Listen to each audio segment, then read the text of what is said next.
Cek. Oke. Baik, Assalamualaikum warahmatullahi wabarakatuh.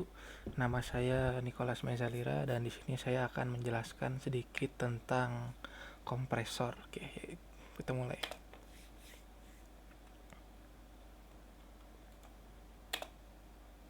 Oke, jadi untuk materi kali ini yaitu kita pembahasannya itu tentang kompresor single acting reciprocating. Oke, lanjut.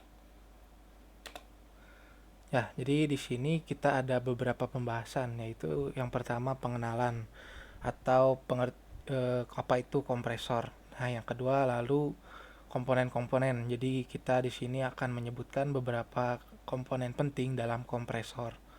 Ya, yang ketiga baru cara kerja, bagaimana cara kerja si kompresor reciprocating single acting ini. Nah, yang terakhir baru ke aplikasi atau kegunaan si kompresor tersebut pada industri maupun kehidupan sehari-hari. Oke, lanjut. Oke, jadi pembahasan pertama, kompresor itu apa gitu. Oke. Nah, jadi kompresor itu adalah alat atau mesin yang berperan untuk meningkatkan atau menempatkan fluida gas atau tekanan udara. Nah, jadi alat ini mengubah daya energi potensial yang disimpan di tabung udara bertekanan. Nah, jadi makin banyak udara yang disimpan dalam tangki ini, maka semakin banyak pula tekanan yang tersimpan. Jadi udara yang terkompresi ini kemudian ditahan di dalam tangki sampai digunakan sesuai keperluannya masing-masing. Nah, nantinya energi yang terkandung dalam udara terkompresi ini dapat digunakan untuk berbagai aplikasi.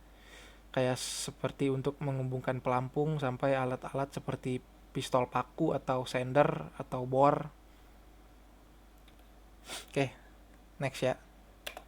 Nah, di sini baru ada kompresor single acting reciprocating. Nah, jadi kompresor single acting reciprocating ini apa sih?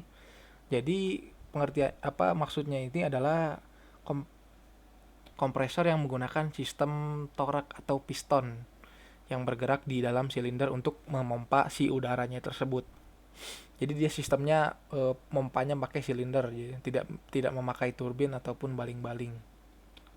Oke, lanjut ke pembahasan selanjutnya. Dan di sini saya akan menjelaskan beberapa komponen penting dalam kompresor. Nah, jadi di sini ada beberapa komponen penting. Yang pertama ada silinder, tangki udara, katup keluar, piston, motor, sabuk V, dan udara keluar. Oke, yang pertama itu silinder. Silinder ini fungsinya adalah sebagai lintasan gerak piston. Jadi intinya itu silinder ini tempat si piston memompa udara, tempat geraknya si piston. Oke, yang kedua ada tangki udara. Nah, kalau tangki udara ini ya sudah pasti untuk menyimpan udara atau udara yang ditekan ini masuknya ke tangki udara. Udara yang terkompresi ini masuknya ke tangki udara, mohon maaf. Oke, next ada katup keluar. Jadi katup keluar ini fungsinya untuk mengeluarkan udara jika ingin mengurangi tekanan kompresi pada tabung. Semisal kompresi udara pada tabung ini sudah terlalu tinggi, nah jadi anginnya itu akan dikeluarkan sebagian di katup keluar. Nah, eh, selanjutnya ada yang satu lagi yang saya tidak sebutin di list, itu ada yang namanya katup isap. Jadi katup isap ini tempat masuknya udara gitu dari sebelum kita menuju ke pompa silinder ini, dia masuknya lewat katup isap. Oke, next ada torak atau piston. Nah, jadi fungsinya torak atau piston ini yang memompa udara dari silinder ke tangki ya. Next ada motor. Motor ini fungsinya penggerak dari sistem kompresor. Jadi ini fungsinya itu untuk menggerakkan piston yang ada di dalam silinder ini supaya dia bergerak agar bisa memompa udara ke dalam tangki udara.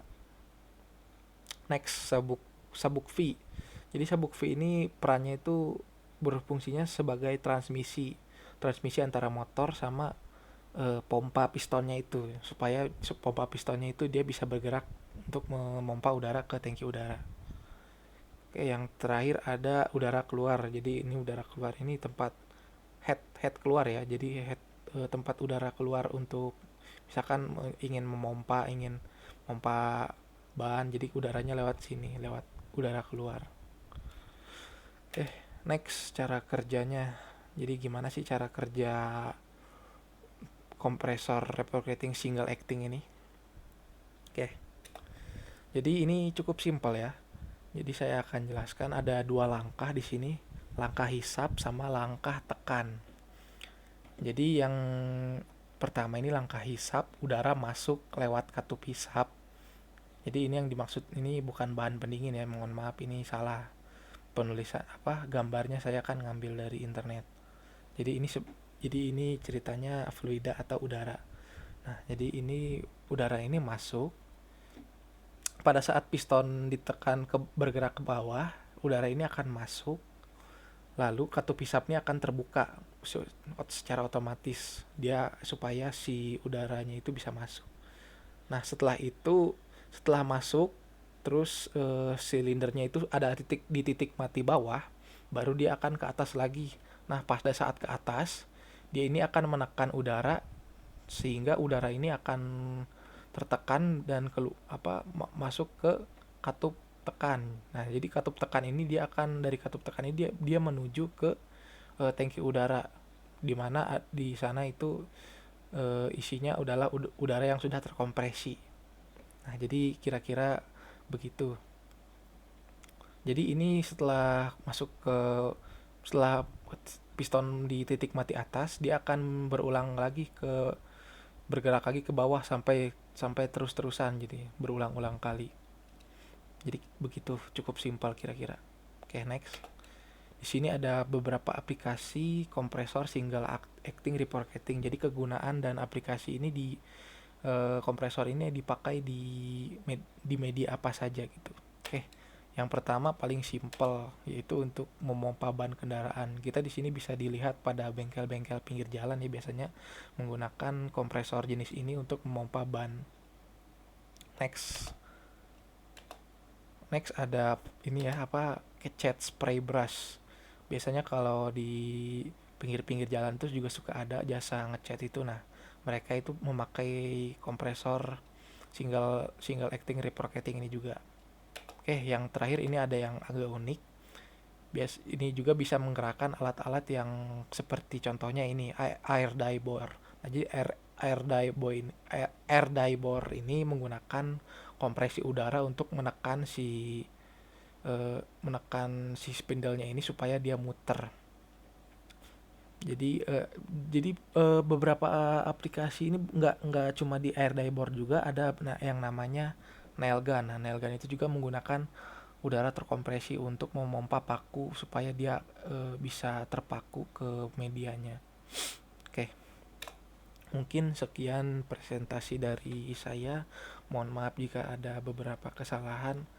Wabillahi taufiq wal hidayah. Wassalamualaikum warahmatullahi wabarakatuh.